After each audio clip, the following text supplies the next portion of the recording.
자, 우편상시의 OX 문제를 같이 한번 풀어보도록 하겠습니다. 오늘은 4장 파트예요. 국내 우편물의 부가 서비스. 여기 중에서 역시 2번 정도 나눠서 같이 OX를 풀어보도록 하겠습니다.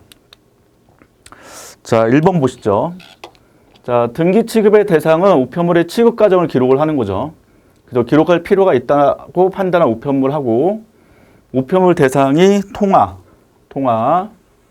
그 다음에 이제 기중부, 이런 부분들은 이제 중간에 잃어버릴 위험이 있기 때문에, 이제 중간에 기록 과정이 필요한 거고, 그 다음에 객관적 가치가 있다고 신고하는 것, 요거 이제 조심하라고 그랬죠? 객관적이 아니었죠? 주관적인 거죠. 주관적으로 가치가 있다고 신고하는 것이다. 그래서 요거는 이제 틀린 지문 되는 거죠. 자, 2번 선택 등기 서비스 내용이 있습니다. 알다시피 이제 요게 작년도에 처음 들어갔어요. 해당 내용이.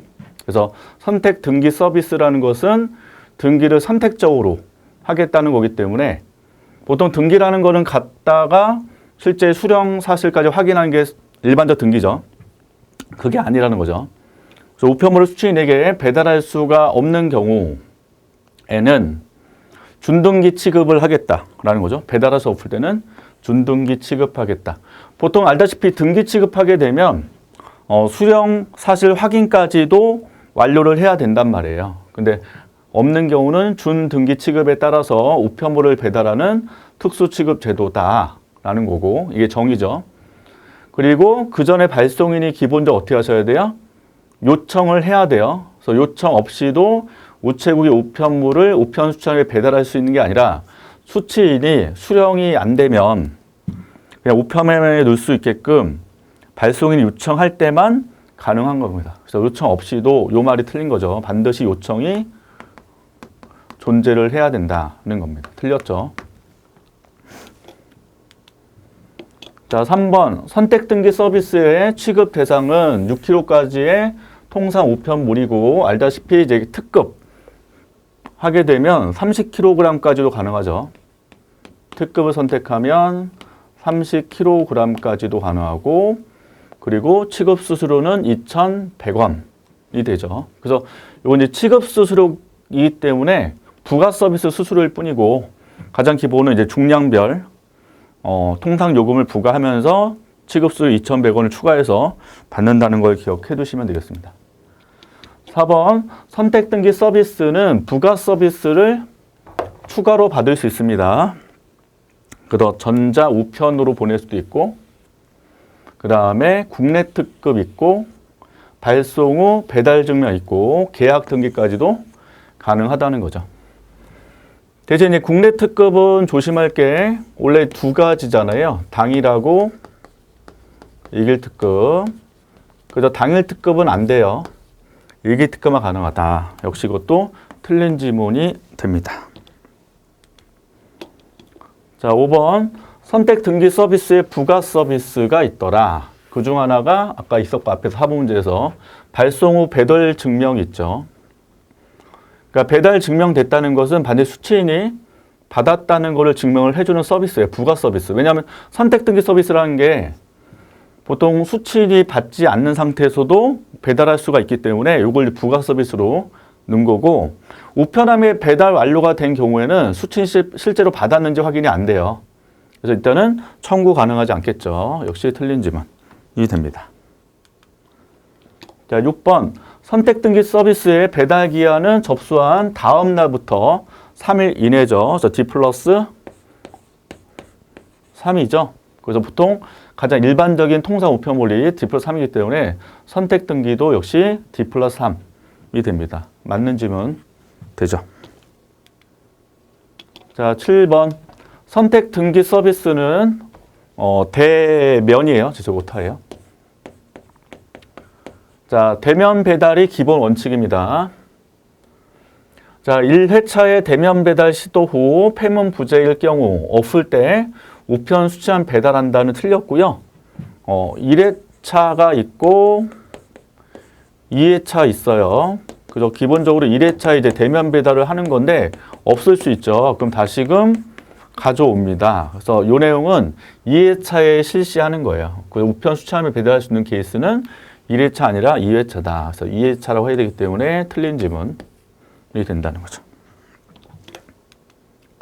자, 8번. 선택 등기 서비스의 경우에 손실, 분실에 한하여 최대 10만 원까지 손해배상을 제공합니다. 그래서 금액 잊지 마시고 10만 원. 손실, 분실.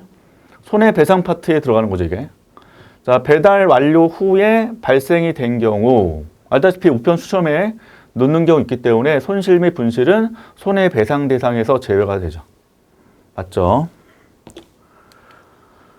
자, 9번. 자, 여기는 계약 등기에 대한 내용이에요. 지금 8번까지는 중요한 게 선택형 등기였고요. 여기는 계약 등기다. 계약 등기는 두 개 있죠. 일반하고 맞춤형 두 가지 있다. 자, 등기 취급을 전제로 우체국장과 발송인과 별도의 계약에 따라서 접수한 통상 우편물을 배달하는 거예요. 배달하고 그 배달 결과를 발송인한테 전자적 방법 등으로 알려주는 부가취급 제도로서 일반형과 맞춤형 두 가지 있다는 것을 기억해 두시면 되겠죠. 맞는 지문. 자, 일반형과 맞춤형 중에서 맞춤형을 먼저 문제 넣어놨는데, 맞춤형 계약 등기란 등기 취급을 전제로 부가취급 서비스를 선택적 포함하여 계약함으로써 고객이 원하는 우편 서비스 제공하는 상품이다. 틀렸죠? 부가취급 서비스를 선택적 포함하여 계약하는 거는 맞춤형이 아니라 일반형에 대한 얘기예요. 일반형. 이게 10번은 틀린 개념. 자, 11번. 일반형 계약 등기는 물량 조건이 있죠. 한 발송인이 1회에 1000통 이상, 월 10,000통 이상 두 요건 모두 충족을 해야 되고 발송하는 등기 통상 우편물 이해된다 하는데, 이 숫자는 이제 과거의 학습 자료의 내용이었고, 알다시피 이제 올해 숫자가 바뀌었죠. 1회에 몇 통? 100통. 1회 100통, 월 5,000통. 5로 바뀌었다. 이제 맞춤형 계약 등기는 요 통수 제한이 없죠. 그래서 일반형만 해당이 된다는 거 기억해 두시면 됩니다. 자, 12번 맞춤형 계약 등기는 표준 요금을 적용하죠. 요금을 뒤에 다시 문제 내겠지만 표준 요금이다. 그죠? 일반형은 표준 요금 아니죠. 통상 요금이었고. 그 다음에 요거에 대한 내용은 우정섭 본부장이 고시를 하는 게 아니라 과학기술정보통신부 장관이 고시하기 때문에 12번은 틀린 지문이 됩니다.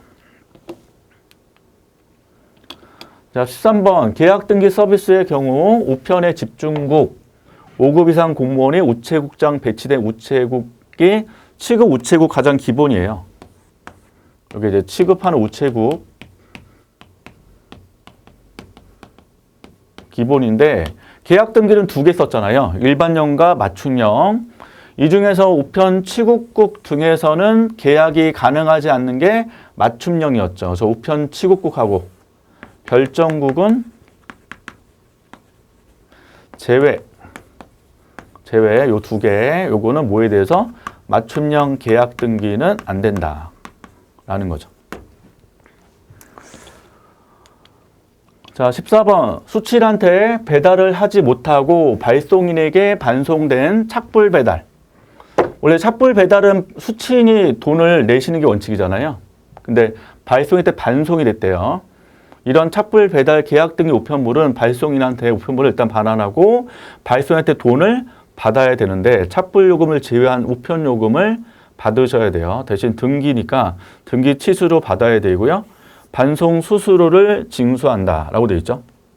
맞아요? 틀려요? 틀리죠? 왜? 역시 두 개 있었죠. 일반이랑 맞춤. 그래서 일반형은 반송 수수료를 징수합니다. 맞춤형은 징수를 안 하죠. 이거는 그 14번도 틀린 지문이 되죠. 자, 15번. 자, 계약 등기 서비스의 부가 서비스인 우편 주소에 정보 제공이 있었어요. 요거. 그래서 뭐 종류가 착불 배달도 있고 회신 우편도 있고 했었죠. 기출 문제는 이제 회신 우편 쪽에서 그 요금 나왔었죠. 1,500원. 자, 정보 제공의 경우 발송인이 계약관서와 미리 서비스에 대해서 이용과 요금 변납이 계약돼 있고 수취인의 바뀐 주소 정보를 발송인한테 알려주기 위해서 배달할 때 수취인 동의까지 받은 우편물을 이어야 된다. 그래서 조건이 일단 이제 이용 계약이 당연히 있어야 되고요. 요금은 변납이 아니죠. 요거는 후납이죠. 그리고 반드시 수취인 동의를 받은 우편물을 이어야 됩니다. 이렇게. 요건 틀렸죠. 그래서 변납 아니라 후납이라고 하셔야 된다. 자, 16번. 계약 등기 서비스의 경우에는 반송 수수료를 사전 납부할 수도 있습니다. 미리 낼 수도 있다는 거죠. 그래서 접수 시에 반송 수수료를 미리 합산해서 납부합니다. 맞는 질문 되죠. 자, 17번. 계약 등기 서비스의 반송 수수료 사전 납부 제도가 있었어요. 미리 납부하는 거. 그래서 반송률을 기준을 정해야 되거든요, 미리. 그래서 최초 적용 시에는 최초 1년 동안 등기 우편물 반환율에다가 가산 적용하는데 0.1% 아니었죠. 0.5%를 가산을 하셔야 됩니다. 틀린 질문. 자, 18번. 일반형 계약 등기 요금이죠. 통상 요금. 그 다음에 등기 취급 수수료 이거 더해야 되고 그 다음에 부가 서비스 있으면 부가 취급 수수료까지 더해서 요금을 책정합니다. 그래서 맞는 질문 되죠. 통상 요금이죠. 통상 요금, 등기 취급 수수료 이렇게 되는 거고요. 자, 맞춤형은 표준 요금이라고 강조했습니다. 표준 요금 플러스 그 다음에 중량 구간별 요금 플러스 부가 취급 수수료 합으로 요금 책정하는 거고 표준 요금 알다시피 과학기술정보통신 장관이 딱 고시하기 때문에 그거는 이제 정확히 안 나와 있고 지금 중량 구간별 요금에 대해서만 교재에서 언급을 하고 있죠. 그래서 요 요금의 경우는 100g까지는 어떻게 된다? 표준 요금을 적용해주고 100g 초과시부터는 100g마다 추가 요금 붙는데 250원 아니었어요. 240원씩을 붙이죠. 틀린 질문이 되죠.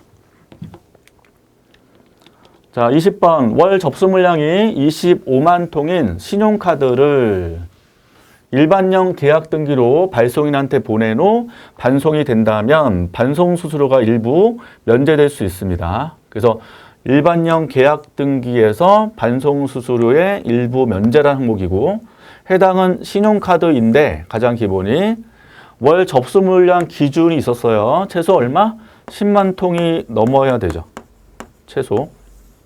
그래서 10에서 20만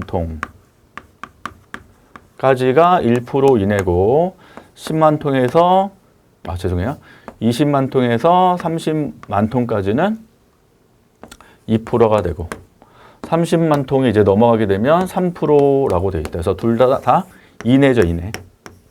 그래서 기준이 딱 이내기 때문에 일부 면제일 뿐이에요. 3% 면제. 하여튼 3% 이내에서 수수료가 면제된다. 그래서 20번은 맞는 질문이 됩니다.